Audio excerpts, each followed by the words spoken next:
I mean, the terror that we all felt before our bar mitzvah. Can you imagine what she could face that terror and she's got to face it again? Yeah, it's one of those things where you want to get it over with.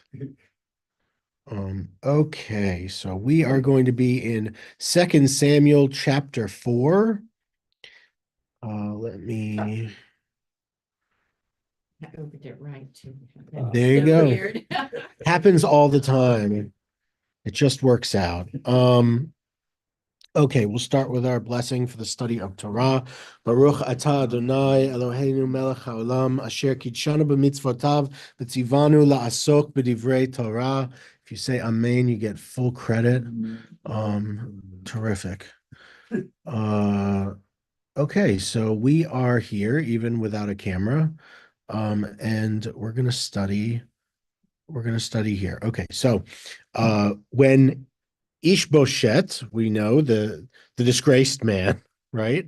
The man of shame, son of Saul, heard that Avner had died in Hebron. He lost heart, and all Israel was alarmed. And of course, it says his hands weakened or withered. But we take that to mean that his bravery left him. Whatever he had, obviously very little. As a reminder, Avner had defected to David's side and went to visit with him in Hebron. And then when Ishbosheth had denied one of Ishbosheth's father's, Saul's concubines to Avner, Avner, son of Ner, then was killed because of his role in killing the brother of Yoav. Yoav was one of David's people. And because of that, Yoav killed Avner, even though he wasn't supposed to. And David was very politically astute, and he condemned Yoav and said, I had nothing to do with it.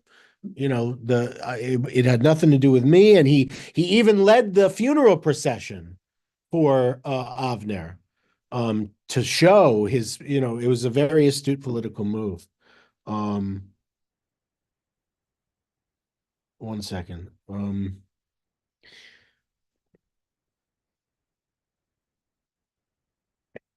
I can't deal with that right now.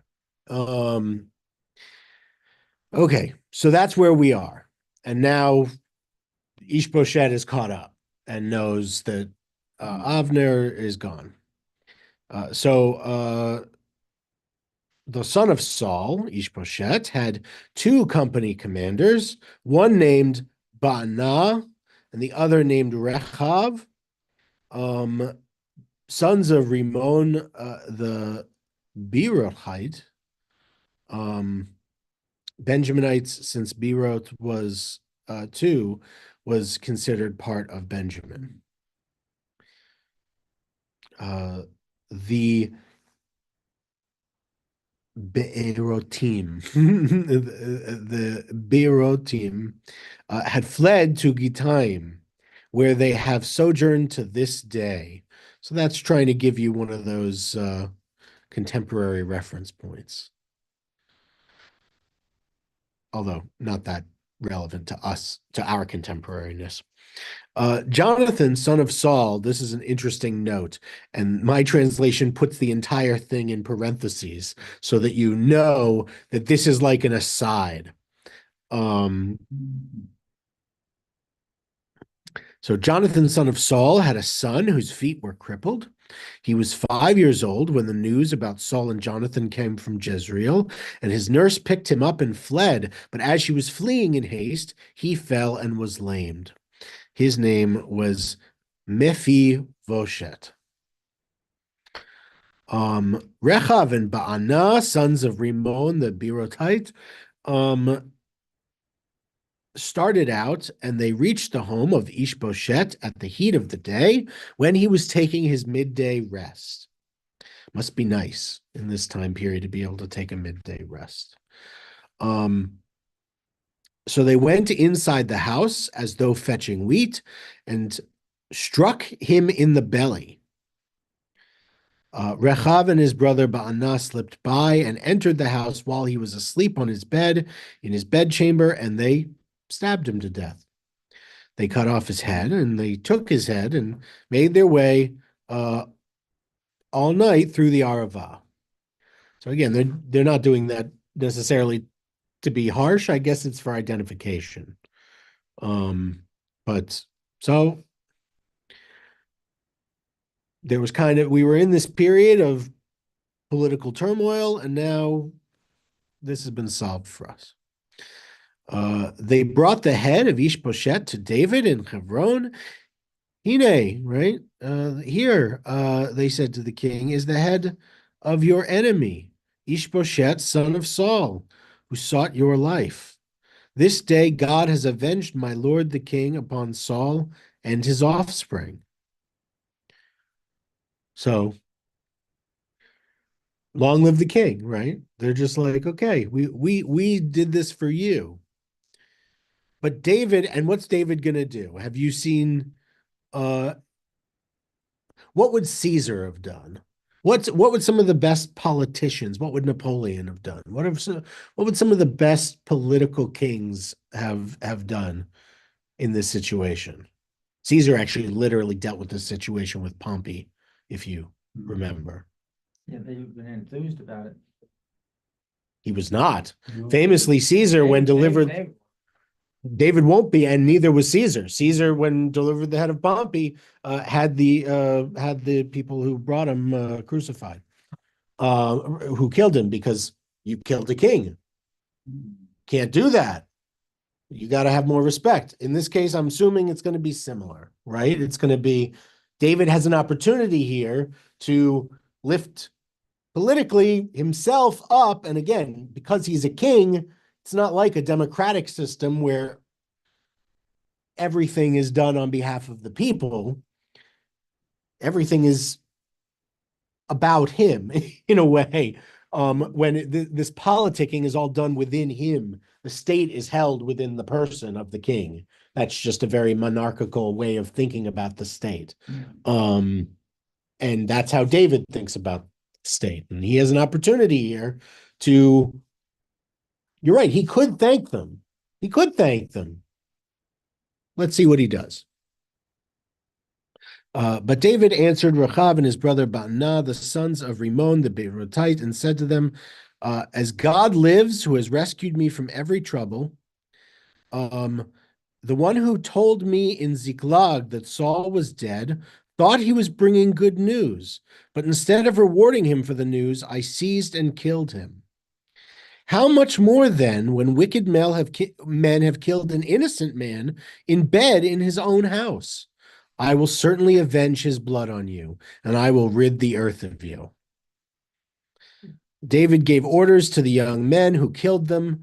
They cut off their hands and feet and hung them up by the pool in Hebron. And they took the head of Ishbosheth and buried it in the grave of Avner at Hebron. So David puts the whole thing to bed. And David does not, this is very interesting. We get this very early. They don't say here alachat kama v'kama because that's a Talmudic phrase, but that means that essentially means how much more so we think of it. It's kal v'chomer. Singing a gentle lullaby, right?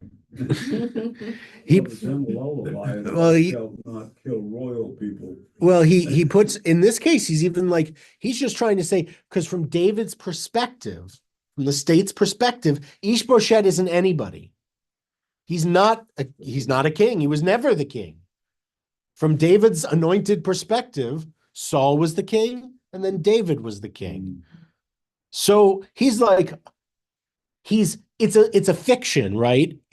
But he's pretending that there was never a like that Ishbosheth never had any territory, never held any loyalty, never fought any battles with him, right?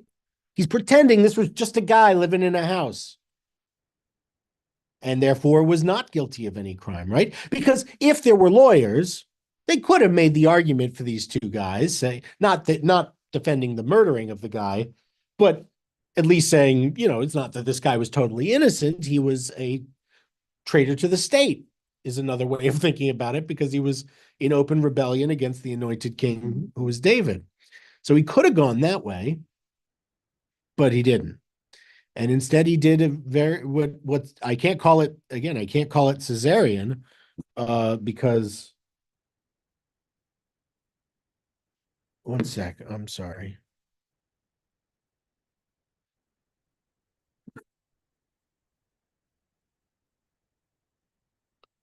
Sorry.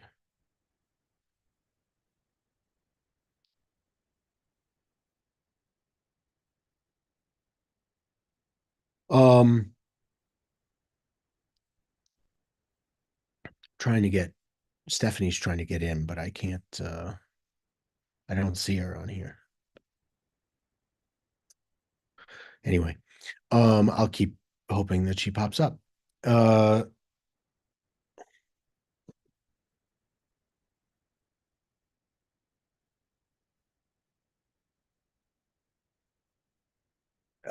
Anyway, so yeah, so any thoughts on this?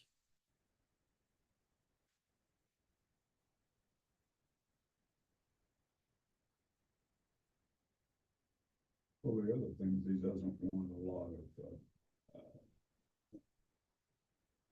extra legal stuff going on. Taking they the law, he is gonna set the law. And there should be a procedure. If they want to do something for Ishbosheth, it could have been tried. Absolutely. He could have been. They didn't really have trials so much then. One second. Well, they had something resembling due process. You just couldn't be